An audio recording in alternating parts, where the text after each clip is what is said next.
네, 자유한국당이 1차 인재 영입 명단을 오늘 발표하게 되는데요. 어제 박찬주 전 육군대장 이름도 잠깐 나왔다가 당 안팎에서 논란이 되면서 이 이름이 결국 빠졌습니다. 오늘 인재 영입 이모저모 또 한국당 총선 대비는 어떻게 돼가고 있는지 이야기 좀 나눠보겠습니다. 당내 신정치혁신특별위원회 위원장 맡고 있는 분이죠. 신상진 자유한국당 의원 연결해 보겠습니다. 의원님 나와 계시죠? 예, 안녕하세요. 신상진입니다. 예. 1차 인재 명단 당초 예상대로라면 11시 20분부터 발표 예정이었는데요. 지금 당에서 발표가 진행되고 있는 겁니까? 글쎄 저도 지금 오늘 상임위가 있어서 매년 예산안 다루는 상임위에서 좀 질의하고 하느라고 지금 11시에 발표된다고만 알고 있었는데 아직 자세한 상황은 모르겠습니다. 예, 알겠습니다. 저희가 자세한 명단이 발표가 되면 이 부분은 다시 이제 짚어서 여쭤보도록 하고요. 예. 그리고 어제 이 명단 일부가 공식 발표 전에 나왔습니다. 그런데 가장 그 논란이 됐던 인물이 박찬주 전 대장이었거든요. 예. 결국 오늘 이제 명단에서 뺀다 이런 얘기가 들렸는데 이게 완전히 제외입니까? 아니면 유보입니까? 글쎄 일단은 하여튼 빼니까 네. 일단은 제외됐다고 보는 게 맞겠습니다. 네, 일단은 빼니까 제외라고 보면 맞다고요? 예. 나중에 문제는 그건 아직 결정된 바가 전혀 없으니까. 예. 자, 그런데요. 지금 박찬주 전 대장 같은 경우는 시각차가 있습니다만 이제 논란이 됐던 인물이고요. 자, 이 부분에 대해서 이제 어제 하루 종일 좀 시끄럽고 오늘까지도 여전히 이어지고 있는데 최고위원들도 몰랐다고 합니다. 신상진 위원장님도 들어가 있는지 모르셨습니까? 예, 저도 저는 인재영입위원회나 제가 최고위원회 회의에 참석하는 것도 아니고 해서, 자세히 돌아가는 거는 저희 신정치혁신특별위원회 소관이 아니기 때문에, 저도 좀 몰랐었는데, 언론 보고 알았죠. 근데, 박찬주 전 대장 같은 경우는 훌륭한 군인으로는 알고 있습니다만은, 지난번에 이제 굉장히 여러 가지 구설에 올랐었었고, 또 무혐의를 받긴 했지만, 하필 왜 국민 공감을 얻을 수 있는 그런 정말 그런 감동을 줄 수 있는 인재들이 많이 있는데 우리 당 사정이 아무리 어려서 훌륭한 인재들이 잘 오기를 꺼려하는 현재 상황이라면 좀 더 영입 시기를 좀 늦추거나 그래도 좋을 텐데 이렇게 좀 무리해서 이렇게 추진한 이유는 저도 잘 그 내막은 모르겠습니다.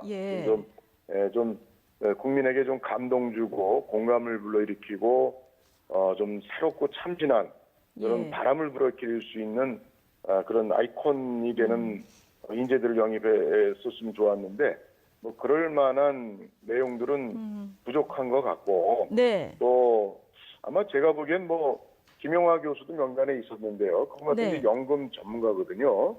또 좋은 시각을 갖고 계신 분이고 그래서 아마 또 정범진 경희대 교수도 명단에 있던데 이제 문재인 정권의 이제 탈원전 정책에 반대하는 분인데 그런 정책적인 부분 그런 정책에 있어서의 방향성을 아마 좀 더 강조를 해서 영입에 공을 들였던 것 같은데 실제는 좀 제 바람이라면 좀 이런 강론적인 정책 전문가 이런 것보다는 국민적 어떤 인지도와 또 정말 아주 감동을 줄 수 있는 인물 그런 부분을 좀 더 찾았어야 되지 않나 이렇게 아쉬움이 남는 상황이었습니다. 아직 발표는 정식으로 안 됐지만.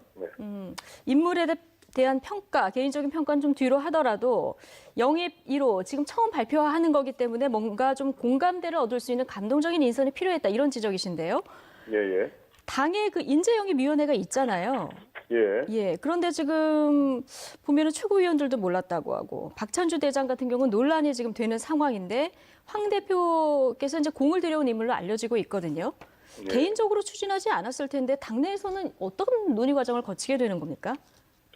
그래서 저는 저희 당이 이 과거와 좀 다르게 당내 좀 이 민주적 의사결정 구조를 잘 갖췄으면 좋겠다는 생각을 늘 갖고 있어요. 그러니까 이제 이런 인재영입위원회도 위원회가 있는데 과연 인재영입위원회의 위원장부터 위원들의 좀 이런 의논이 되면서 된 것인가?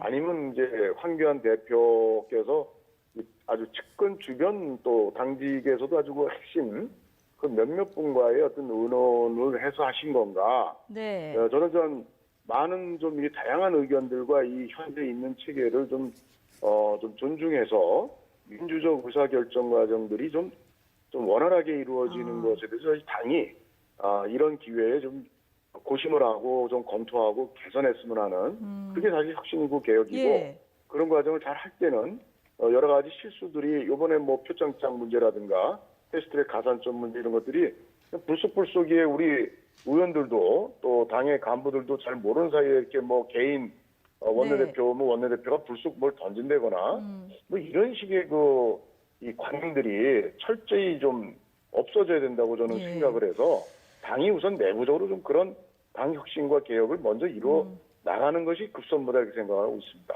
예. 민주적 의사결정이 아쉽다 이런 얘기 해주셨는데 최근에 황교안 대표와 나경원 원내대표 불화설도 좀 나오고 있거든요. 당내 분위기는 어떻습니까?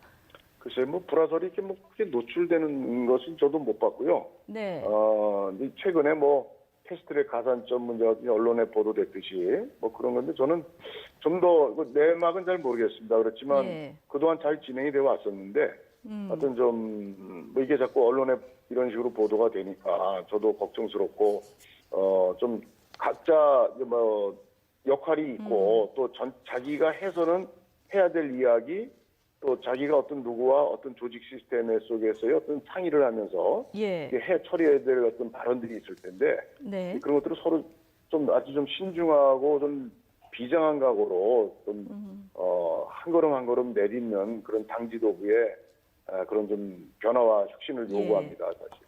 네, 앞으로 있을 이제 영입 또 이제 인재 영입이 뭐 이번에 끝나는 건 아니니까요. 있을 과정에서는 지금 말씀하신 대로 민주적 의사결정이 좀 진행이 돼야 될 텐데 당초에 그 나왔던 인물 아까 그 국민적인 감동을 주거나 공감대가 있는 인물이 좀 들어와야 된다는 말씀 해주셨잖아요. 예. 예전에 보면은 아주대병원 이국정 교수라든가 박찬호 선수, 뭐 배우 김영철 씨 같은 유명인들 이름도 거론이 됐었는데 이분들도 지금 뭐 접촉이 되는 겁니까? 아니면 얘기만 그냥 나오는 겁니까? 그래서 저희가 이제 뭐 아시다시피 저희 자유한국당이 좀 지지율도 많이 낮았었었고 예. 또 변화와 어떤 그 혁신이 요구되는 것도 국민적 시각에서 좀 있고 그런데 그런 것들이 이제 정말 인재라고 할 수 있는 그런 분들이 자기 몸이 또 자기가 얼마나 소중하겠습니까? 그 쌓아온 명성과 그 노력이 그래서 그런 분들을 우리가 영입을 하려면 우리 당 자신이 먼저 좀 국민적 지지를 많이 높여야 될 것 같고요. 네. 그리고 또 이제 그 어떻게 또 우리가 이제 하다 보면 뭐 인재 영입을 하고 접촉을 해야 될 거 아닙니까? 네. 그리고 제안도 해야 되고 하다 보면 본인들이 또 고사할 수도 있죠. 이러저런 이유로. 그래서 뭐 누가 우리 당에서 제안을 했는데 본인이 고사했다. 근데 예. 그게 뭐 이렇게 큰 뭐 이렇게 욕먹을 짓이나 흠은 아니라고 생각합니다. 예. 그런 부분에 얼마든지 이건 뭐 있을 수 있는 일이고요. 근데 문제는 감동적인 그런 또 훌륭한 인재를 모시는데 좀 저희 당이 더 많이 노력해야 되는 그런 부분이 있는 것 같습니다. 예. 자, 위원장님, 어쨌든 뭐 지지율을 높이는 대책의 일환으로서 인재 영입도 그 일환으로 좀 진행이 돼야 될 텐데 지금 네. 전국의 블랙홀이었던 조국 전 장관은 사퇴를 했습니다. 근데 상식적으로라면 이걸 요구해 오신 한국당 지지율이 계속 올라가야 되는데 지금 잠시 올라가는 듯 하다가 지금 다시 떨어지는 이런 추세거든요. 앞서 잠시 언급을 네. 해주셨지만 이 원인을 전반적으로 지금 신정치특별위원회 위원장이시니까요. 어떻게 분석하고 계십니까? 예, 저희는 뭐 지지율 상승이라는 건 결국은 반대급부로 문재인 정부가 잘못한 것에서 얻는 이득으로는 그것은 뭐 거품이 많은 거죠. 거품이 많았다. 예. 그래서 저희는 스스로가 좀 잘해야 된다 생각합니다. 예. 그래서 좀 변화하는 모습도 정말 뭐 청년과 또 미래 세대에 대한 또 투자, 거기에 대한 또 존중, 그리고 이번 인재 영입도 이제 청년이 한 사람 들어가 있기는 한데 좀 더 감동 줄 수 있는 청년을 과감히 영입을 하고 예. 이렇게 다 섞어서 하는 것보다는 네. 어떤 임팩트 있게 어느 분야에 우리 당이 주력하고 있다라는 그런 메시지를 인재 영입에서도 좀 전략적으로 고려해서 좀 됐었어야 되지 않느냐 예. 이런 생각입니다. 그래서 당이 예. 먼저 변화해야 된다. 그리고 보수통합도 저희가 뭐 펼쳐져 있는 여러 세력과의 이게 통합이라는 거 전에 예. 저는 화학적 결합이 되려면 당이 먼저 국민적 지지를 얻는 노력을 그런 생각입니다. 네, 위원장님. 지금 원인 분석은 해봤고 총선 5개월 남지 않았습니까? 어떤 한국당으로서 대안을 제시할 수 있는지 어떤 부분이 가장 주요하다고 보시는지 마지막으로 좀 질문 드리겠습니다. 예, 저는 뭐 어떤 문재인 정부가 제일 지금 못하고 있는 그 경제 문제 그리고 또 남북 관계 문제도 지금 뭐 한치 앞을 볼 수 없는 좀 이런 사태고 또 네. 한미 관계라든가 외교 관계 그래서 저는 이런 거에 대한 좀 대안 제시를 국민에게 희망을 줄 수 있는 비전 제시가 필요하다고 생각하고요. 뭐 경제 대전환에서 뭐 민부론도 저희가 발표했습니다만은 좀 더 그것을 국민께 더 많이 알려야 되는 내용이 있고 또 하나는 우리가 공천 룰이 중요한데요. 그래서 쇄신과 혁신하기 위한 공천 룰을 빨리 좀 나와야 될 것 같습니다. 네. 그거하고 또 하나는 일반 정치 혁신, 예를 들어서 뭐 의원수 늘린다거나 이러면서 강력한 대처를 해야 되고 네. 현 수준의 동결 내지는 줄이는 국민적 여망에 부응을 해야 된다고 생각해서 저희가 뭐 잘 해야 된다고 생각합니다. 예, 알겠습니다. 앞서 말씀하신 대로 인재 영입이든 앞으로의 전략이든 국민의 눈높이에서의 공감대 이 부분이 굉장히 중요한 것 같습니다. 예, 모든 게 이 국민 네네. 눈높이에 또 영남권에 거기에 맞춘 눈높이가 아니고 모든 예. 국민의 평균적 시각에 맞는 그런 활동을 해야 된다고 생각합니다. 네, 알겠습니다. 신상진 자유한국당 의원 얘기 들어봤습니다. 오늘 고맙습니다. 네, 감사합니다.